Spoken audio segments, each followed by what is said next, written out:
அது இதுன்னு சொல்றாங்க, என்ன செய்யறது? சரி, நம்ம முனியம்மா அக்காட்ட போய் நம்ம கேட்போம். அக்கா, முனியம்மா அக்கா, முனியம்மா அக்கா, நான் சோப்பு வச்சிருக்கேன்க்கா. என்னப்பா சோமே, என்ன இந்த பக்கம் காத்தடிக்குது? காத்து அடிக்குதாக்கா? நல்லதுக்கா. நேற்று பேங்க்ல இருந்து ஃபோன் பண்ணாங்க. Aadhaar card number, ATM card number எல்லாம் கேட்டாங்க. 5 லட்சம்க்கா, கம்மி வட்டியில் கொடுக்குறாங்களாங்க. அதாங்க வந்தேன். இது 5 லட்சம் உனக்கு கம்மி வட்டியில தராங்க. நீ என்னப்பா சொன்ன?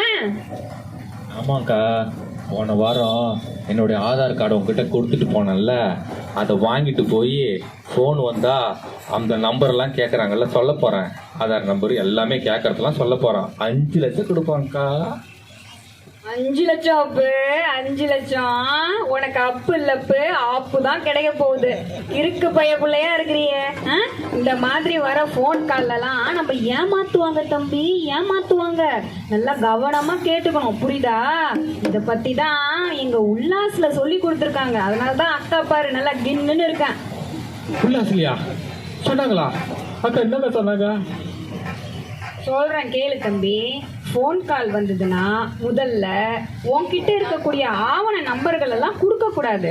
உனக்கு சந்தேகப்படக்கூடிய நபர்கள் பேசுற மாதிரி இருந்ததுன்னா காவல்துறையில போய் புகார் கொடுக்கணும். இல்லாட்டி அந்த போன் நம்பரை பிளாக் பண்ணணும்ப்பா, பிளாக் பண்ணணும். அப்படியாக்கா? இதுக்கப்புறம் நான் கொஞ்சம் புத்தாலத்தனமா வந்து பழச்சிக்கிறேங்க்கா. நானும் உல்லாசில் தான் சேரணும்னு நினைக்கிறேன். இன்னும் என்ன சொல்லுங்கக்கா, எனக்கு நான் என்னென்னலாம் பண்ணணும்க்கா உல்லாசில் சேர்ந்து? பாட்டாவே சொல்லிடுறேன். வாங்கங்க வணக்கங்க, உல்லாசல சேருங்க.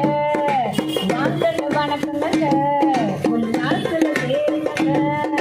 கல்வி வாழ்க்கைக்கு தேவையில்ல, இதை தெரிஞ்சுக்கிட்டு யோசிங்க.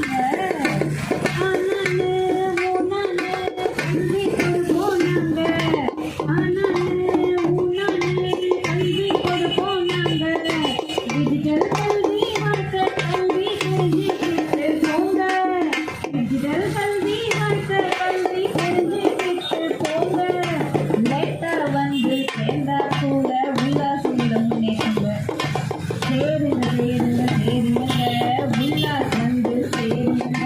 சொல்வது உல்லாஸ்.